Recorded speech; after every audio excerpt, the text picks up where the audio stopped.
Welcome back to BarbecueTalk.ca series of how-to cooking videos. What are we cooking today? One word. Ribs. Lots and lots of ribs. Let's get started. Okay, so what we've got here are a bunch of basically pre-trimmed St. Louis style cut pork ribs. We're going to trim them a little bit more and a little bit closer than that so that we don't have any charred bits at the end of the cook. You want to get rid of some of this stuff. You can trim it a little closer if you want to. You can dig all through in here and pick away at that, but we're going to be doing 25 racks of these things, so I'm not going to worry too much about it. Always remove that rib membrane. We've done another video on it. I'm not going to spend a whole lot of time here doing it, but take a blunt edge of a spoon or a knife. Sometimes you can get in there with your finger. This one's going to prove a little bit more stubborn than most of them. Run it through there. Get yourself a grabbing point, okay? And then just grab some, get something you can grab it along with, and pull that off. Okay, that's the chewy stuff. I wouldn't serve that, so it's like rope. Okay, I wouldn't serve that to anybody. Get it out of there. It'll allow for a softer, palatable bite. It will allow better seasoning penetration on both sides of the ribs. Okay, if you want to see it done again, check out our other video removing the rib membrane. It's only 2 or 3 minutes long. There's our ribs. Okay, we're going to season these up. I've got the recipe. I'll post it for you for our rub. Here's our napkins, and then we're going to get them on the grill. Okay, so I'm going to finish trimming these, removing the rib membrane, and we'll get them on the grill. So we've got the membranes off. Just going to put some rub front and back of these things. Again, I'll post the recipe for this rub. It's a very good all-purpose rub, let's put it that way. It goes good with anything. Flip them over the other side.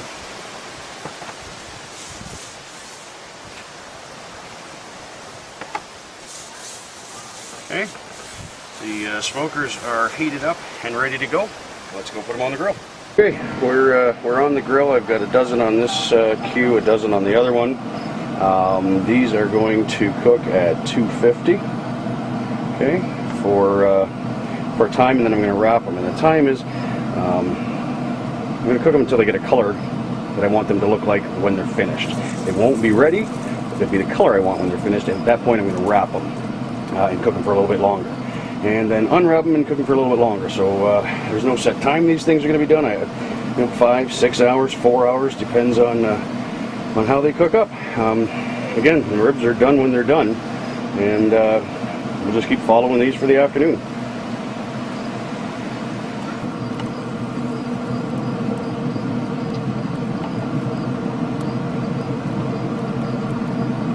This is the beginning of hour 2, and they're coming. No ways to go yet, though. Long ways yet. Here we are at hour 2. Now that's coming along much better. Much better. We're almost there. Good looking ribs. Good looking. They're really picking up the color that we want. Excellent. But still need more time. Okay, the ribs have now been on for a full 3 hours. They are a great looking color. It's exactly the way we want them.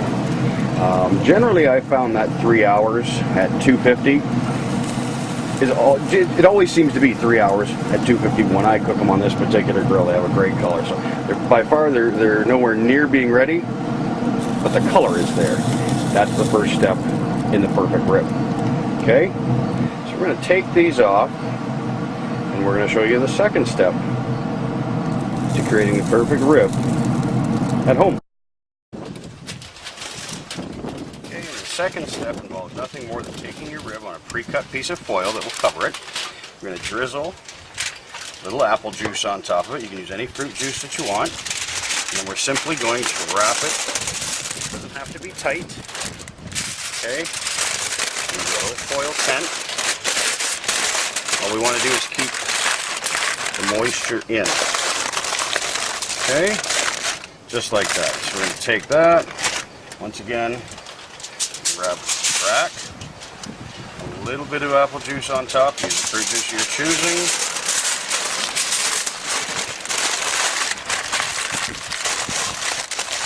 Cover it up. I'm going to do this about 25 more times. Put them on the grill. Okay, the ribs are all wrapped in foil. They've all got their little bit of apple juice on them. I got a dozen racks here, a dozen racks on the other cube. We're going to continue to let them cook at about 250 degrees for at least another hour. I'll start checking them then. They could be an hour, hour and a half, could be up to 2 hours. What we're going to look for then is the bone shrinkage. So we have the color. Now we're looking to shrink them and tighten them back up off the bone to finish the cooking, and then one final step after that. Okay, so we'll keep checking back. Okay, we've been about an hour and a half. Just want to take a look at these here. Make sure I got the camera on that spot. Take a look at them. See if we're ready to come off, if they need to go a little bit longer. The steam coming out of there. What we're looking for pullback on the bone to tell us it's been cooked. Flip it around, back see. Okay, that it has pulled back on the bone. That's a nice looking rib there. Okay, that's what we want. So we're going to go ahead and unfoil these and move on to the last step. Okay? Good enough to eat. Perfect. Put a little sauce on them, set them for about 15 more minutes, and we're eating. Here we go, folks. Finished product. 5.5 hours later, we have some beautiful looking ribs. You can do that right in your own backyard. Okay. I say we take it to the plate.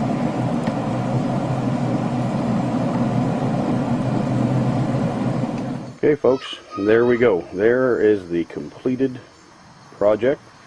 I don't think I can get any better than that. It looks like perfection to me, guys.